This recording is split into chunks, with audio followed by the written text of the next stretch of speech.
왜? 우리가 대결과 적대로 유지되었던 분단 체제에서 그동안 우리 나이만큼 살아왔기 때문에. 그렇죠? 81세 넘은 분 없죠? 나이만큼을 분단 체제에 살았어요. 적대와 대결로 유지되었던 체제가 바로 분단 체제. 그러니까 같은 얘기를 살짝 돌려서 얘기하면 섬뜩해요. 아이씨 이거 자기 검열이 들어가는 거예요. 이러다가 빨갱이 소리 듣는 거 아니야. 근데 그러기로 작정한 거예요. 정부에서 존중하기로 한 거예요. 그렇지 않고선 북하고 만날 일도 없을 것 같으니까. 예. 북에서 늘 걱정하죠. 잣산자들을 소독처럼 먹어버리는 거 아니야. 예. 근데 팩트 체크를 해보면 소독이 동독을 먹은 거 아니에요. 동독 주민들이 투표해가지고 소독을 합친 거예요. 어쨌든 흡수통에 안 할게 걱정하지 마. 적대기도 안 할게. 제가 아까 말씀드렸던 그 얘기를 이렇게 정리를 해놓은 것입니다. 이제 기억하실 수 있겠죠? 예. 다음 넘어가겠습니다. 한 발 더 들어가 더 쉽게. 혹시나 이것도 좀 설명하기 어려울 것 같으면 이걸 좀 보시면서 기억을 해주세요. 생각이 잘 안 나면 땅콩만 생각하세요. 땅콩이 있어요. 까기 전에 하나죠. 까고 나면 두 개가 나와요. 물론 하나 써가지고 하나인 것도 있고 그렇긴 합니다만 대체로 두 개가 나와요. 그 두 개는 독립된 개체죠. 왜냐하면 그걸 같이 한 땅에다 심어도 같은 공간에 심어도 싹이 두 개가 나요. 독립되는 개체라는 이게 포인트입니다. 이렇게 이런 방식으로 한 울타리 안에서 마당을 공유하면서 사는 사람이고 땅콩집을 짓고 산다고 해요. 그러면 한 울타리 안에서 마당을 공유한다는 의미는 뭘까? 얼마나 친하게 그렇게 지낼까? 형제지간에도 요즘 그렇게 안 지내는데, 그렇죠? 네. 어느 정도 친해야 될까요? 막 콩나물국 끓였어. 끓고 있어. 소금을 넣으려고 했더니 소금이 없어. 10분까지 갔다 와야 돼. 급하죠. 그럴 때 그냥 노크도 없이 문 벌컥 열고 들어와서 아무개 엄마야 소금 좀 빌려줘. 응. 대답도 안 듣고 그냥 승낙도 안 받고 갖고 가서 그럴 정도 친한 정도가 돼야 이렇게 살겠죠. 그죠? 그리고 요즘에 많은 분들이 여왕개를 키우다 보니까 부부지간에 가족간에 전부 다 어디 여행 갈 때 걱정이 많죠. 같이 애완견도 키웠기 때문에 어때요? 여행 갈 때 맡기고 갈 수 있잖아요. 그 정도는 돼야 이렇게 살 수 있지 않겠냐.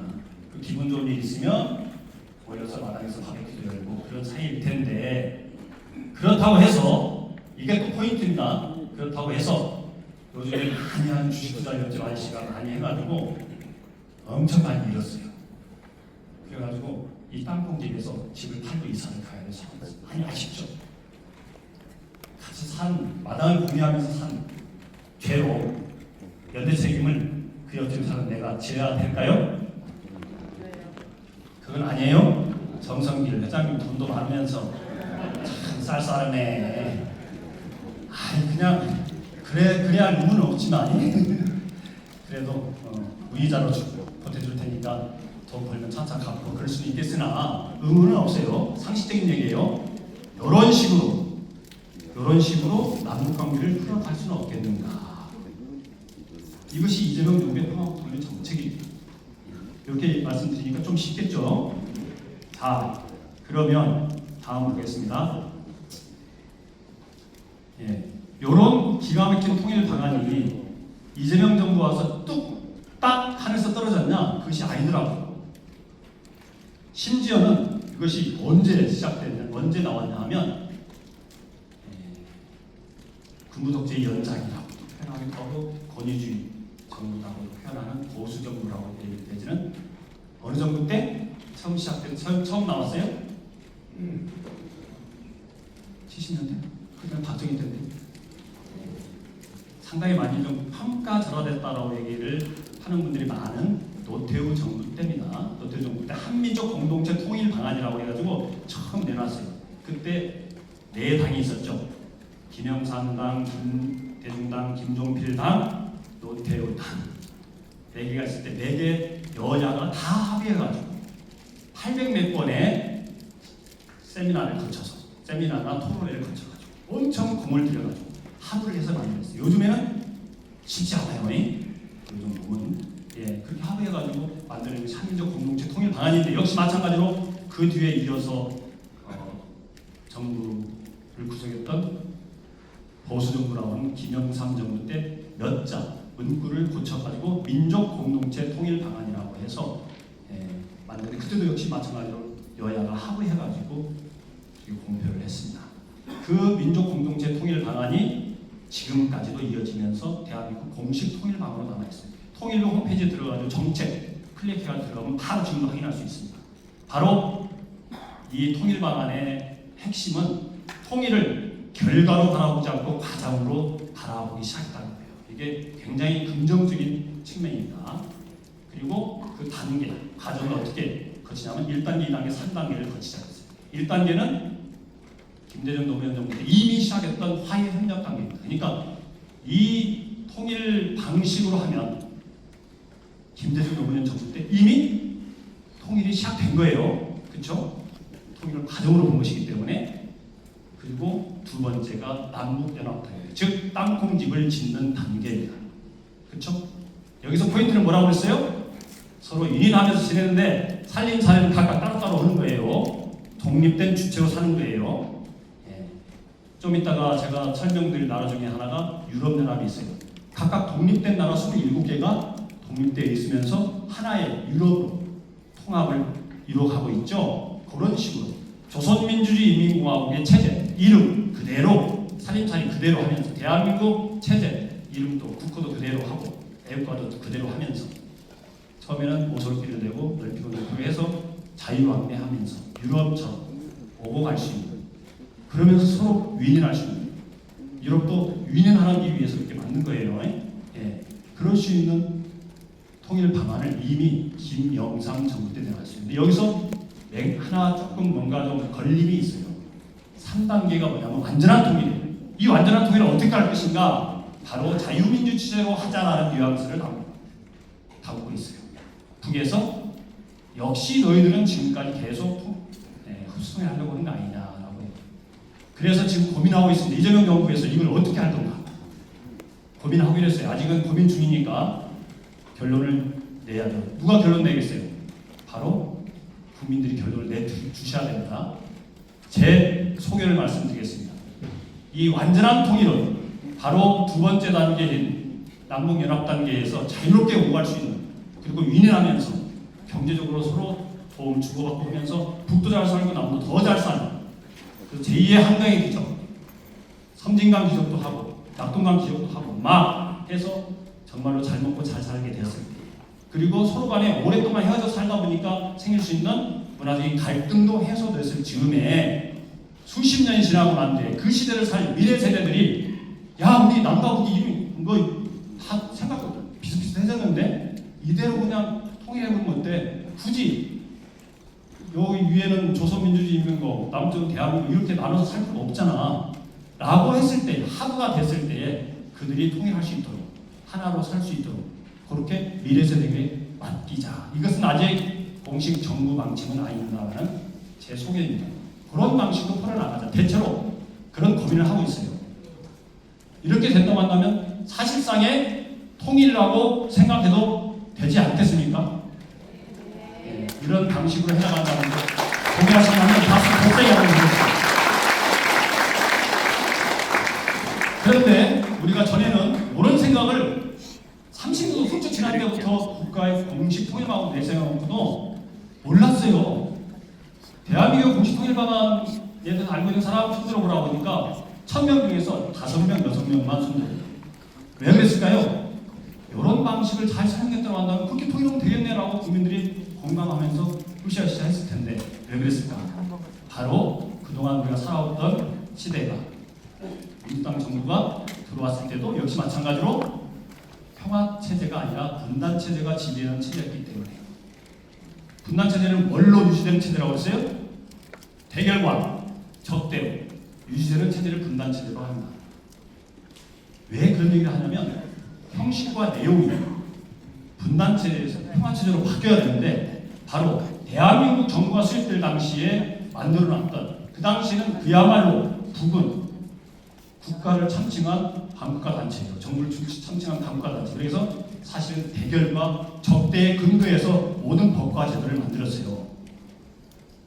1948년 8월 15일 전후해서 헌법은 17일 7월 17일 날 만들었죠. 개헌절 때. 어쨌든 국가보안법 48년 12월 1일 날 만들었고, 그리고 북에서 생각하면 참으로 기분 좋을 이북 오도청도 1949년도에 만들었어요. 갖고 도지사를 다 지금까지 계속 임명해 왔어요. 지금 항해남도 도지사가 누군지 아세요? 유명한 사람인데 명계남 씨 할아버지가 거기서 내려오셨나 봐요. 명계남 씨가 항해남도 도지사입니다. 도지사는 차관급이에요. 장관급 시도지사가 딱 시장이 딱 두 군데가 있죠. 서울특별시와 전남 광주 특별 통합자치도 거기에 장관급으로 올라갔어요 이번에. 그래서 국무회의에 참석을 하지 않습니까? 나머지는 차관급이에요. 차관급 예우를 해주고 차관급 연봉을 받고 있습니다. 이 부분과 그 법과 제도가 그때 만들어졌던 적대와 대결을 전제로서 만들었던 법과 제도가 지금까지 쭉 유지되고 있다. 그러다 보니까 형식 내용을 규정한다고 우리들의 생각도 역시 거기에 많이 머물러 있어요. 그러다 보니 쉽지가 않아요. 어떻게 머물러 있을까요? 우리가 통일 행사 한다고 하면서 다 모여가지고 수백 명, 수천 명이 모여서 행사를 할 때 옛날에는 한반도기를 들고 하기도 했지만 많이 들고 나오는 깃발이 있죠. 뭐죠? 다들 해보셨잖아요. 한반도기 말고 태극기. 태극기는 어디의 국기예요? 대한민국 국기잖아요. 조선민주주의인민공화국의 국기는 뭐예요? 인국이잖아요. 인국이랑 태극기랑 같이 나오면서 평화통일을 하자고 그러면 말이 될 텐데 태극기만 들고 나오면서 평화통일을 하자고 보면 독일처럼 흡수통일을 하겠다는 생각을 은연중에 내비치는 걸로 북에서 이해를 하겠어요? 안 하겠어요? 평화통일 얘기하면서 통일한국, 통일 대한민국 그때까지 우리 열심히 화이팅! 그런 얘기 많이 하죠. 통일 대한민국 화이팅! 그런 얘기 해요 안 해요? 북에서 생각할 때 대한민국 지금 진행 방식을 먹겠다는 얘기네. 그렇게 이해를 할 수 있겠어요? 없겠어요? 그게 우리 생각 속에 그대로 젖어 있어요. 사실은. 그것이 다 바뀌어야만이 북을 만나자고 손 내밀 수 있는 조건이 될 것 같다. 너무나도 어렵게 됐죠. 상황이 이렇습니다. 그러니까 쉽게 생각하지 마세요. 다시 북과 친하게 지내기가 이만큼 어려워졌다는 거 생각을 하셔야 됩니다. 하지만 어때요? 결국에는 우리가 한 면이 닫혀있는 3면의 도시로 섬으로 살 수 없기 때문에 우리는 북하고 만나야 하잖아요. 대신에 느닷없이 우리가 그냥 북에 먹히거나 그런 일 없을 거니까 걱정하지 말고 그 북에서 헌법을 바꾸는 것 중에서 긍정적인 요인 그거예요. 대한민국 접하는 지점을 자기들의 국경이라고 얘기했어요. 영토라고. 그 얘기는 대한민국 쳐들어갈 생각이 없다. 그걸로도 충분히 이해할 수 있을 것 같은데 남쪽 사람들이 이해를 못할까 봐 그런지 어쩐지 철책선까지 한 이중삼중 치고 쳤어요. 지금 거의 다 마무리됐대요. 그 다음에 아까 말씀드렸죠. 우리 정태도 회장님 이제 가기 힘들어졌어요. 경의선 철길도 그냥 파헤쳐버리고 거기다가 콘크리트 다 묻어버렸단 말이에요. 이런 상황이 됐어요. 다시 되돌리려면 그 이전에 쏟았던 에너지보다 훨씬 더 많은 에너지를 쏟을 수밖에 없다라는 걸 전제하고서 우리가 고민을 좀 해나가야 됩니다. 이번에 위축되는 이제 시작했는데요. 너무나도 마음을 무겁게 된 거 아닌가 보이는데요. 근데 다음 보시면 또 이렇게 또 풀어나갈 수도 있겠구나 하는 생각을 가질 수 있어요. 바로 그런 우리가 북을 먹어보겠다는 생각으로 하면서 평화통일을 생각하다 보니까 독일식을 좀 생각했는데 여러 사람들이 이제 밝히겠죠. 독일식은 불가능하다. 동의하세요? 동일한 문제 없어요. 역시 독일처럼 통일되면 좋겠어. 그러나 불가능해요. 왜? 동독에는 통일이 되고 난 뒤에 몇 년 동안 소련 군대가 38만 명이 몇 년 동안 주둔해 있었어요. 그 소련 군대가 존재하는 한 통일은 불가능하다고 생각했어요. 그래서 베를린 장벽이 무너지기 한 1년 전에 서도 국민들에게 통일 가능성에 대해서 믿냐라고 물어봤더니 3%만 동의한다고 했어요. 놀랍죠? 근데 베를린 장벽이 무너지고 난 뒤에 11개월 만에 통일했단 말이에요. 그게 가능했던 이유가 있어요. 바로 소련이 한 극이었던 소련이 힘을 잃고 고르바초프가 동구라파의 민주화 운동에 소련군은 개입하지 않겠다고 선언을 했어요. 그게 그런 힘을 쓸 수 있는 나라가 있어요? 러시아가, 중국이 이렇게 하면 이렇게 하고 저렇게 하면 저렇게 하고 그런 관계가 아니라는 건 많이 밝혀져 있죠. 늘상 미국이 중국한테 이렇게 비핵화 좀 시켜라고 좀 어떻게 좀 압박 좀 넣으라고 하는데 중국 왕이 외교부장이 늘 그러죠. 조선민주주의 인민공화국은 거의 독립된 국가야, 자주국가야. 우리 말 안 들어. 일상 그런 얘기를 했어요. 찾아보세요. 워딩을. 어찌됐든 그래서 불가능하다는 거죠. 그리고 또한 서독하고도 우리하고도 달라요. 서독은 그때 경제력이 세계 3위였습니다. 경제력 세계 3위, 우리는 세계 10위 정도인데 그래서 그런지 마음이 넉넉하지가 않아요. 서독은 72년도에 동서조약을 맺으면서 그것도 소련의 도움을 받아서 동서조약을 맺고 나는데 조금씩 길을 열어갑니다.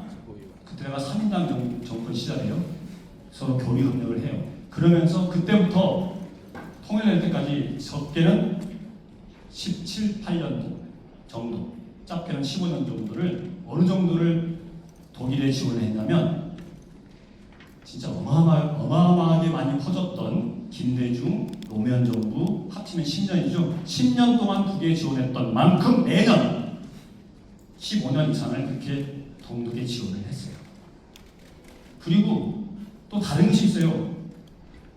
49년도에 딱 양쪽의 정부가 수립되고 난 뒤에 동독에서 근 한 10년 만에 한 200~300만 명이 넘어와 버렸어요. 서독은. 그 뒤에도 그래서 베를린 장벽을 친 거예요. 철장을 치고 장벽을 친 겁니다. 소련이. 그러고 난 뒤에도 계속 서독으로 넘어왔어요. 그래서 그 숫자를 다 합치니까 한 500만 명 정도 됐대요. 근데 서독 국민들하고 다름없이 살 수 있게끔 했어요. 우리는 북에서 얼마나 넘어왔다고 해요? 35,000 명 정도 넘어갔다고 해요. 근데 그분들이 다 그렇지는 않지만 선거에 잘 사는 분들도 있지만 그분들 중에는 이렇게 말씀하시는 분들도 있어요. 우리는 3등 국민 취급받는다. 조선족이 2등 국민이고 우리가 3등 국민이다. 그래서 물어보면 북에서 왔다고 하고 조선족이다 이렇게 얘기하는 분들도 있다고 해요. 예. 이게 대한민국과 서독하고도 차이가 있어요. 경제력의 차이도 있고 그렇게 지원을 했는데 그 당시에 통일할 당시에 서독하고 동독의 경제력 차이는 2.1대 1이었습니다. 즉 동독이 개인 국민소득이 $10,000 정도 됐고 $10,000 조금 안 됐어요. 그 다음에 서독이 21,000달러 정도 됐어요. 그러니까 2.1대 1. 그 정도 됐다고 해요. 그런 상태에서 합쳤어요. 동서독의 인구는 동독이 1이라고 하면 서독이 4였어요. 많죠? 4명이 한 명 케어하기가 쉽잖아요. 우리는 2대 1이잖아요. 자, 그러면 1990년 10월 3일 날 통일되고 난 뒤에 2013년도까지 동독이 서독에 비해서 한 40% 정도 수준이었던 그 경제력 수준을 70% 정도 끌어올렸대요. 2013년도까지. 거기까지 들었던 통일병만에서 얼마였냐? 2조 유로였다고. 2조 유로. 우리 돈으로 하면 곱하기 1,700 정도 되죠? 그럼 인구가 2배니까 곱하기 2 해야겠죠? 계산하고 있어요? 경제력 차이를 2대 1이라고 한다면 우리하고는 북하고는 어느 정도 나왔을까요? 지금 사정이 많이 좋아져서 이렇게 더 잘 살아졌다고 한다고 아마 10대 1 많이 못하셨어 정도 날 텐데 그럼 거기다 또 10 곱하기 10 감당할 수 없잖아요. 경제력도 우리는 아직 10위밖에 안 되는데 그렇잖아요. 네. 여러 가지로 동독의 경우도 그렇고 서독의 경우도 그렇고 대한민국과 비교해도 그렇고 조선과 비교해도 그렇고 이것은 잊어버려야 된다. 근데 그동안 우리는 평화통일 얘기하면서 신주단지처럼 독일식 평화통일만 생각해왔어요. 베트남식은 안 되니까 그건 일단 잊어버려야 된다. 물론 독일의 통일 과정을 통해서 교훈을 얻어야겠죠. 어떤 교훈? 서독이 했던 일관된 동방정책, 즉 진보정당이라고 할 수 있는 3인당이 집권하든 보수정당이라고 할 수 있는 기민당이 집권하든 간에 지속적으로 서독에 대해서 지원을 했어요. 그것이 성과를 봐서 그 당시에 동독의 민주화운동을 주도했던 그 지도자들은 동독의 강점과 서독의 강점을 모아가지고 제3의 세계를 만들려고 생각했어요. 베를린 장벽이 무너지고 난 뒤에. 그랬는데 주민들은 바로 선택을 했어요. 바로 동독의, 그러니까 그 90년도에 4월달에 자유선거가 열렸는데 그때에 지금 즉시 통일을 주장한 정당인의 표를 싹 몰아줬어요. 압도적인 일당이 되게 만들었어요. 그래가지고 바로 통일을 추진한 겁니다. 그럴 수 있었던 건 뭐예요? 자유롭게 오고 가면서 소득과 동독을 비교할 수 있었던 거죠. 이분들이. 그러니까 이분들은 동물화파에서는 동독이 제일 잘 살았어요. 가장 복지국가였어요. 근데 동물화파에 있는 다른 나라, 자기들하고 못 사는 나라하고 비교하지 않고 바로 자기들보다 더 잘 산 소독처럼 살고 싶었던 마음 그대로 표현해가지고 바로 통일이 됐던 거죠. 근데 우리는 사정이 너무너무 달랐다. 그래서 생각하면서 교훈으로 갔대. 다른 모델을 찾아봐야 된다. 바로 그 모델이 여기 있습니다. 이 모델들을 설명드리다 보면 그래도 그렇지 우리는 전쟁을 치렀기 때문에 전쟁을 치렀던 세대가 물러가기 전에는 어렵다라고 말씀하시는 분들이 계신데 그것은 아닌 말씀입니다. 왜냐하면 제가 소개드릴 나라는 다 어마어마한 전쟁을 치렀거나 어마어마한 분쟁을 치렀던 나라들이에요. 유럽은 어떻습니까? 중세시대 때는 말할 것도 없고 현대 들어와가지고 1차전, 2차전 치렀잖아요. 2차전 때 사망한 사람이 얼마나 됐을까요?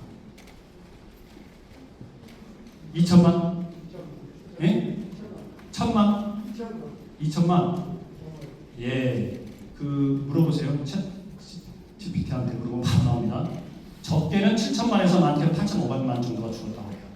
이게 어마어마하게 많은 사람들이 죽은 전쟁을 치렀어요. 그런데 이제 전쟁 그만하고 우리 하나의 유럽으로 살자.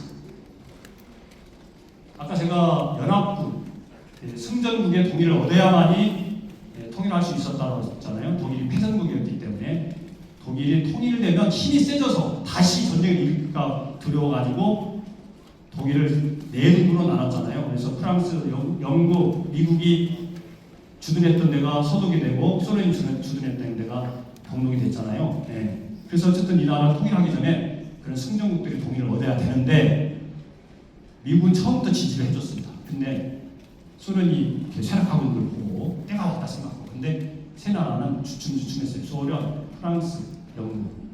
프랑스가 독일의 통일 동의해주는 조건이 그거 하나 있어요. 유럽의 통합에 앞장서 줄 것을 동의해줘라.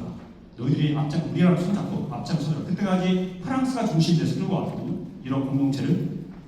네. 그래가지고 프랑스가 딱 지지하면서 그냥 소련 다른 조건 속에서 이제 지지를 했지만 어떤 영국이 지지를 받고 통일을 했습니다만 그 뒤로 독일이 통일되고 나는데 딱 2년 만에 유럽연합이 결성이 됩니다. 지금 그때부터 계속 점점 통일의 강도를 높여가고 있어요. 근데 이 나라는 어때요? 그 동방정책을 펼쳤던 빌리 그란트 수상이 자기의 꿈은 유럽 연방공화국을 이루는 거라고 했어요. 동독하고 친하게 지내는 것도 자기가 이루고 싶은 꿈이었지만 그런 지도자들이 있어요. 이러면 어쨌든 지금 현재 유럽이 하나됨을 위해서 계속 이렇게 박차를 가하고 있습니다. 유럽연합에는 바로 그 나라의 의원들도 뽑고 지방정부 의원들도 뽑는데 바로 유럽연합의 의원들도 뽑아요. 근데 이 나라는 27개 나라가 대통령제, 내각제, 입헌군제 다 달라요. 사회민주주의 체제, 자유민주주의 체제 다 달라요. 근데 이렇게 공동체를 이루고 살죠. 유로존을 이루어가지고 화폐도 하나로 해서 경제 공동체를 이루고 살죠. 그리고 거기에서 더 나가서 나토라고 하는 안보 공동체를 이루면서 자기들도 스스로가 같이 힘을 모아서 지키고 그렇게 살고 있죠. 예. 스포츠도 같이 하죠. K리그처럼. 그렇죠? 그런 식으로 우리도 해나갈 수는 없게 됩니다. 각각 차례차례 딱 따라오면서 그 다음에가 중국입니다. 중국 아까 제가 말씀드렸듯이 72년도에 소련을 견제하기 위해서 미국이 중국하고 손을 잡으면서 바로 그때까지는 대만이 유엔 안보리 상임이사국이었어요. 끌어내리고 유럽에서 내보내고 아니면 유엔에서 내보내고 그래서 유엔의 회원국도 아니에요. 지금 대만은 그렇죠? 국제사회에서는 대만 국가 이름을 못 받고 있습니다. 중공이 대신 들어와가지고 상임이사국처지 자리를 차지하고 있죠. 그때부터 국제법적으로는 하나의 중국 원칙으로 통하고 있죠. 그래서 늘상 중국이 물어보죠. 미국한테 하나의 중국 원칙에 동의하냐 안 하냐. 그러면 대만에 무기 팔지 마라 이렇게 얘기하는 거예요. 예. 어쨌든 그렇지만 완전한 통일은 안 되어 있어요. 그런 서로 찌그락빠그락했죠. 왜냐하면 여기도 전쟁을 치렀잖아요. 46년부터 49년 동안 3년 동안 국공 내전을 치렀잖아요. 모택동과 장개석 유명하죠. 장개석이 져가지고 대만으로 갔잖아요. 예. 근데 그 당시에 국민당과 공산당이 싸웠는데 지금은 그 국민당과 공산당이 서로 사이좋게 지내자 통일하자라고 하고 있어요. 그래서 92년 협약을 맺습니다. 비공식적으로 협약을 맺는데요. 합의가 가능한 하나를 딱 합의를 하고 합의가 안 되는 것은 또 각각 하기로 했어요. 어떻게? 하나의 중국 원칙에 합의한다라고 했어요. 1. 2. 하나의 중국은 각각 알아서 해석하기로 하자. 속 편하죠? 그건 안 되부터 반원 구멍을 열고 오솔길을 열고 그러다가 바로 국민당 정부가 집권하게 된 2008년도부터 2019년 사이에 어마어마한 교류와 협력이 이루어집니다. 그래서 1년에 1000만 명 이상이 왔다 갔다. 삼통이 자유로운 그런 세상을 열었어요. 통화도 자유롭고 그리고 우편도 자유롭고 통행도 자유롭고 경제활동도 자유롭고 통상도 자유롭고 그래서 그렇게 자유롭게 오고 가는데 지금은 어디가 집권당이에요? 민진당이라고 민주진보당이라고 거기는 독립을 주장하는 정당이에요. 그래가지고 중국하고 사이가 안 좋습니다. 대륙 중국하고 사이가 안 좋아요. 그럼에도 불구하고 작년 2025년도에 서로 교류했던 숫자를 따져보니까 500만 명이 넘게 왔다 갔다 했대요. 경제활동도 여전히 자유롭게 하고 자유롭게 오고 하다 보니까 젊은이들은 눈이 맞을 수 있잖아요. 그죠? 처음에는 저게 대륙 사람인지 대만 사람인지 모르잖아요. 눈이 맞았어. 맞아보면 어떡해. 가지고 이거 결혼해야 되는데 결혼을 했어요. 수십만 쌍이 결혼해가지고 어디서 사는 게 좋을까? 대만에서 사는 게 좋아? 그럼 대만에서 사는 게 좋아. 대륙에서 사는 게 좋다. 합의가 되면 대륙에서 살아요. 수십만 쌍이 그렇게 살고 있습니다. 그런 세상이 온다고 한다면 우리도 그렇게 그 정도라도 이룰 수 있다고 한다면 우리 배에 그 정도라도 이룰 수 있다고 한다면 원이 없지 않겠습니까? 공감하세요? 네.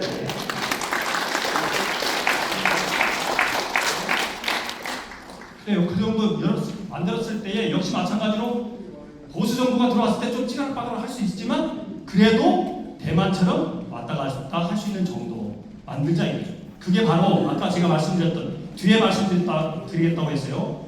평화 공존의 제도화.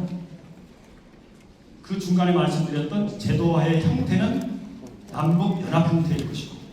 그래서 유럽연합처럼 이렇게 그렇게 이름을 지어야겠다고 한다면 이름을 지을 필요도 없겠지만 지어야겠다고 한다면 남이라고이나 외국 나가면 다 코리아라고 하니까 코리아 연합이라고 할 수도 있겠고 남이라고이나 같이 부르는 노래 있죠. 아니란 연합이라고도 할 수 있겠고 뭐 그렇게 할 수 있잖아요. 그렇게 지내다가 남쪽에 좀 보수 정부가 들어와서 좀 시비를 건너면 대만하고 중국 정도로 살짝 좀 그래도 지냈다. 그래도 막 자유롭게 오고 가는 데는 지장이 없고 성시 성유가 평양에 가서 기업 활동하는 것도 지장이 없고 그런 세상 만들면 우리 대 그 정도라도 만들면 원이 없겠다 이거죠. 그러고는 안 돼. 그런 세상을 수십 년을 살게 될 미래 세대가 자유롭게 살다가 잘 먹고 잘 살다가 합의 딱 들어가지고 아무도 불평불만 들어놓지 않는 합의점이 딱 마련된다면 그 방식대로 통일하면 얼마나 좋겠느냐 이겁니다. 마지막 사례입니다. 여기는 잘 모르는 분들이 많은데요. 아일랜드를 운영하고 아주 비슷한 나라예요. 뭐가? 지도가 비슷하게 생겼잖아요. 지도가 비슷한 것이 아니고 신세가 비슷합니다. 바로 아일랜드는 영국의 바로 이쪽 저 있는 쪽이 영국이에요.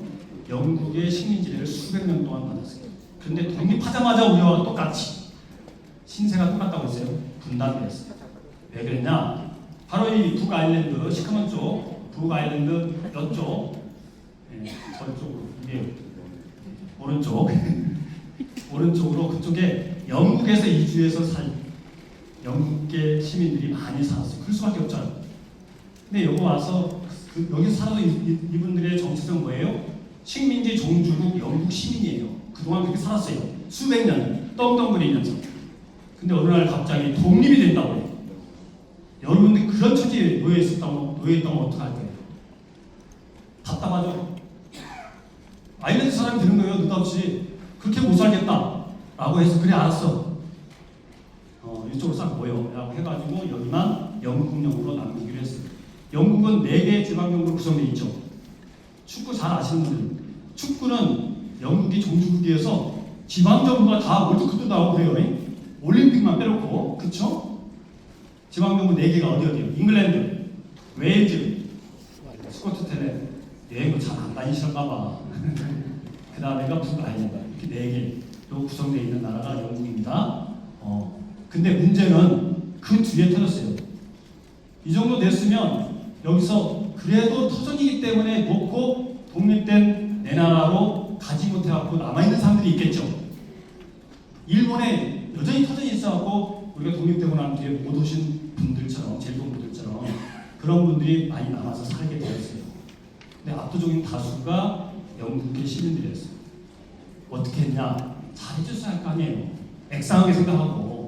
그랬는데 예전에 식민지 시라고 똑같이 권력을 싹 독점하고 영국에서 핍박하고 차별했어요. 견딜 수 있겠습니까? 여러분 같으면? 못 견디죠. 티그락타그락 하다가 드디어 74년도에 폭력 사태가 나오고 그로부터 30여 년 동안 끊임없는 테러와 폭력 속에 살게 됩니다. 이게 그 유명한 북아일랜드 분쟁이에요. 그래서 오징어 게임에 나오듯이 누가 다 죽어. 야, 평화부터 실현하자. 그러니까 아일랜드 사람들은 통일투쟁을 한 거예요. 그렇죠?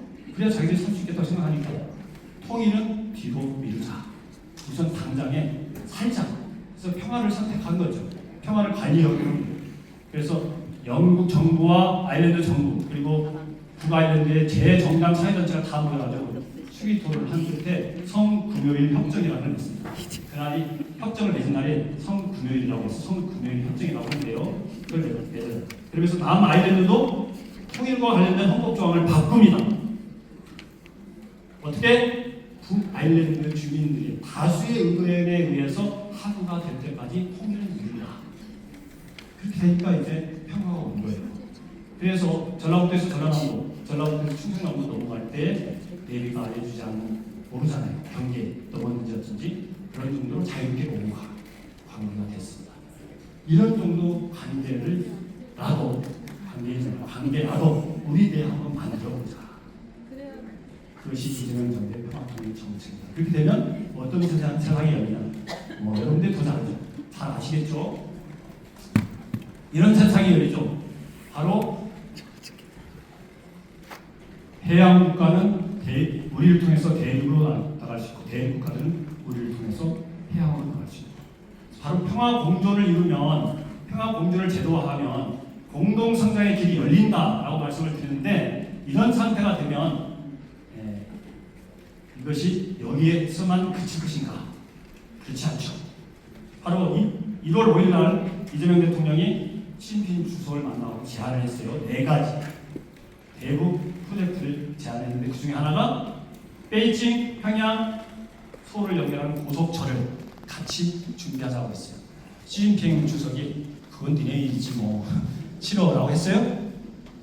좋다고 했어요. 하지만 석자 얼음이라고 했는데 삼척 얼음이라고 했는지 아무튼 석자 얼음이 녹으려면 시간이 필요하니까 인내심이 필요하다고 얘기를 했어요. 어쨌든 좋다고 했어요. 왜 그랬을까요? 바로 대륙 국가인 중국은 우리를 통해서 해양으로 나갈 수 있기 때문에 러시아도 우리를 통해서 해양으로 나올 수 있어요. 보다 가깝게 일본은 우리를 통해서 대륙으로 올라갈 수 있죠. 자, 지금 상태에서 부산에서 독일의 제2도시인 함부르크 거기가 항구도시잖아요. 거기까지 배를 타고 딱 간다 할 때 얼마나 걸리냐면 30일 정도 걸린대요. 요즘에 핫타이도로는 북극 항로를 통해서 가면 20일 정도 걸린다고 합니다. 이것도 1년 365일 다 되는 건 아니잖아요. 예. 그런데 이 철길을 따라서 가면 단 10일밖에 안 걸린다는 거예요. 자, 이 길이 열린다고 한다면 새로운 또 긍정적인 경제의 지각운동이 이루어지겠죠. 그러나 또 지금 이제 경제적으로나 모르나 해양세계 조금 쇠락하는 가운데 대륙세력이 성장하고 있으면서 동북아시아가 경제의 핫한 지역으로 떠오르고 있는데, 이게 연결되면 세계 물류의 중심지, 경제의 중심지, 그 안에서도 물리의 중심지가 대한민국이 됐나, 이런 세상이 없다. 그러면 어떤 일이 벌어져요? 얼마 전에 몽골 가가지고 우리 대통령께 다 얘기를 하신 것 같아요. 광물들 같이 활용하자라고 했어요. 그 뉴스 보셨죠? 길이 없으면 어떻게 가져가요? 그렇죠? 다 우리 대통령은 뭐가 있어요? 생각이 있어요. 이렇게 뚫어가지고 가져오고, 북의 무궁무진한 재화들을 같이 활용하고, 그리고 시베리아의 무궁무진한 가스를 이 동해선을 놓으면서 같이 가스관을 묻어가지고 오면 그 가스관을 우리가 활용할 수 있잖아요. 그런 식으로 한다고 한다면 바로 한반도의 평화 공존을 통해서 남과 북이 평화 공존을 통해서 남과 북이 공동 성장을 이루는데, 바로 이것은 어디까지 확장이 되냐? 동북아시아의 평화 공존과 동북아시아의 평화 공존을 통한 공동 성장의 시대가 열리고, 또한 이 냉전이 지속되었던 한반도가 이렇게 평화 공존의 시대가 열리면서 동북아시아의 평화 공존이 열리고 공동 성장의 시대가 열린다고 한다면 바로 세계의 평화 공존과 공동 성장의 시대, 새로운 시대가 열릴 수 있다. 그 중심에, 물리의 중심에 한반도가 이렇게 된다. 그랬을 때 바로 일본이 배 아프다고 해서 우리는 가던 길 계속 갈 거야 하면서 배 타고 한국까지 가겠어요? 당연히 우리도 끼어져 오면서 부산항을 통해서 가려고 하겠죠. 그렇게 주변국들 어쩌고저쩌고 할 것도 없이 다들 잘 먹고 잘 살 수 있는 이 세상을 우리가 만들 수 있다. 자, 이 평화 공존 공동 성장의 시대를 누가 만들어냅니까? 누가 만들자고 했어요? 우리가. 이재명 대통령이 만들어야죠. 만들겠다고 대통령 됐잖아요. 이재명 대통령이 못 만들어요. 이재명 대통령이 아까 늘 뭐라고 한다고 했어요? 국민이 합니다. 평화 통일도 역시 국민이 하는 거죠. 근데 국민들이 아직 분단 체제에 머물러 있어요. 인식 세계가. 제가 말씀드렸죠. 평화 체제를 받아들일 수 있는 마음의 준비가 되어야, 평화 체제를 만들어 가기 위해서 이렇게 했으면 좋겠어, 저렇게 했으면 좋겠어 라는 긍정적인 아이디어들이 국민 속에서 쏟아져 나오면서 집단지성의 힘으로 제가 말씀드린 것보다 훨씬 더 풍요로운 한반도 평화 공존의 시대를 국민의 힘으로 만들어갈 수 있지 않겠냐 이겁니다. 그렇죠? 그렇게 하기 위해서 바로 대통령과 국민을 연결해 주십사 하고 여러분에게 책장에도 들어가지 않는 그 어마무시하게 큰 요청장을 드린 것입니다. 이해하셨죠?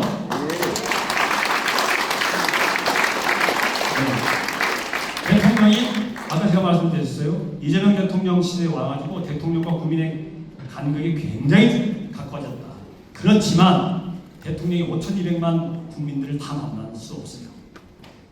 그래서 평화통일 정책 분야에 있어서만큼은 대통령인 저 대신에 국민을 대신 만나서 우리 정부의 평화공존 정책에 대해서 잘 알려주시고 설명해 주시고, 또 국민들이 내놓는 좋은 아이들 잘 모아서 저에게 전달해 주십사라고 여러분들이 유축장을 드립니다. 자문위원 유축장을 많이 봤는데 이렇게 어마무시하게 큰 유축장은 없어요, 세상에. 대통령이 직접 주무시기 때문에. 통일부도 자문위원이 있어요. 환경부도 자문위원이 있어요. 근데 조금 많습니다. 격이 다르죠. 그렇게 드린 이유가 있어요. 그러니까 그 자부심을 갖고 이제는 이 평화 공존 정책에 대해서 잘 알려나가 주시기 바랍니다. 그것을 습관화하기 위해서 하고 있는 운동이 뭐다? 아직 습관이 안 됐어. 안 나와. 바로 평화통일 100만 국민 인터뷰입니다. 이제 막 유축장 받으신 분들 그 열심히 하셔야 됩니다. 그 열심히 하시면 바로 시도지사들, 국회의원들한테 추천 못 받더라도, 누구한테 아순소리 안 들어도 열심히 회의 참석하시고 열심히 활동하시고 100만 인터뷰 열심히 하시면 목표량 채우면 시켜주지 말라고 해도 사무실에서 자동 연장해 드릴 생각입니다. 괜찮겠어요? 네. 그렇게 해도 되겠어요? 네. 여기까지 마치겠습니다. 고맙습니다.